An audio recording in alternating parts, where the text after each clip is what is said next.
Ever since the overturning of Roe v. Wade, violence at abortion clinics has unfortunately increased. Washington Post reported that obstructions at clinics across the United States rose from 45 in 2021 to 287 last year, while stalking incidents rose from 8 to 81, according to the National Abortion Federation's annual survey. There were also increases in bomb threats, burglaries, and assaults.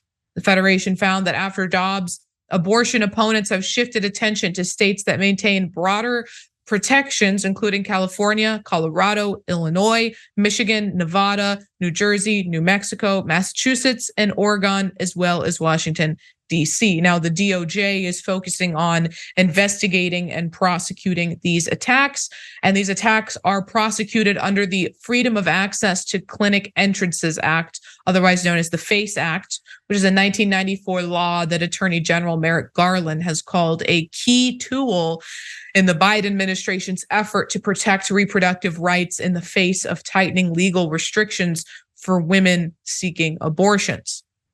A little more on the FACE Act and the attempts by the federal government to prosecute these crimes. Federal authorities are prosecuting several allegations of extremely dangerous behavior at abortion clinics that go well beyond being disruptive.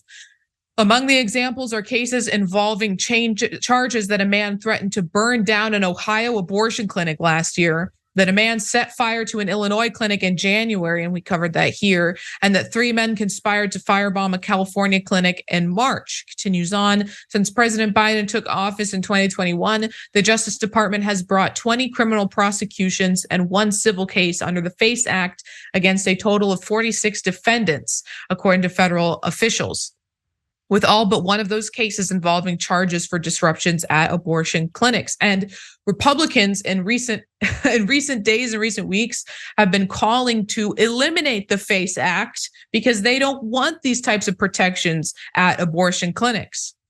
Some conservative groups, Republican lawmakers, and defense attorneys have rebuked Garland, accusing the department of going too far in aggressively pursuing members of anti-abortion groups who have not necessarily been dangerous. They say authorities are ignoring similar threats and vandalism at Catholic churches and reproductive health centers that counsel women against abortions. Those centers don't just counsel women against abortions. They lie. They lie about abortions and reproductive health. And lastly, as I mentioned, they want to repeal the FACE Act. Representative Chip Roy, what a ridiculous name, and Senator Mike Lee introduced this piece of legislation.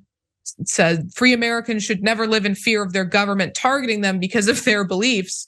Ridiculous to say when you're targeting abortion clinics. Yet Biden's Department of Justice has brazenly weaponized the FACE Act against normal, everyday Americans across the political spectrum simply because they are pro-life. Our Constitution separates power between the federal government and the states for a reason, and we ignore that safeguard at our own peril. The FACE Act is an unconstitutional federal takeover of state police powers. It must be repealed. Normal, everyday Americans, Senator Turner, like the woman who stole a bunch of aborted fetuses and kept them in a fridge in her basement. Normal Americans like her are being targeted by this unfair law meant to protect doctors who have been murdered throughout the decades because they are gynecologists who perform abortions.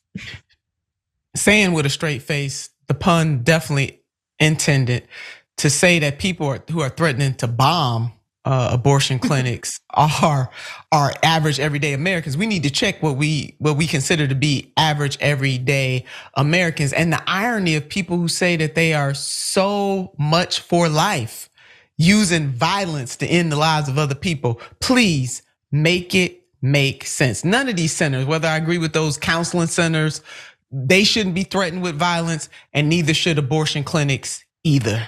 Mm-hmm. Absolutely. And we'll keep everybody updated. They shouldn't be able to be successful in repealing this piece of legislation, but we'll keep everybody updated on the ongoing attacks on women's health, reproductive freedom, and abortion rights in this country.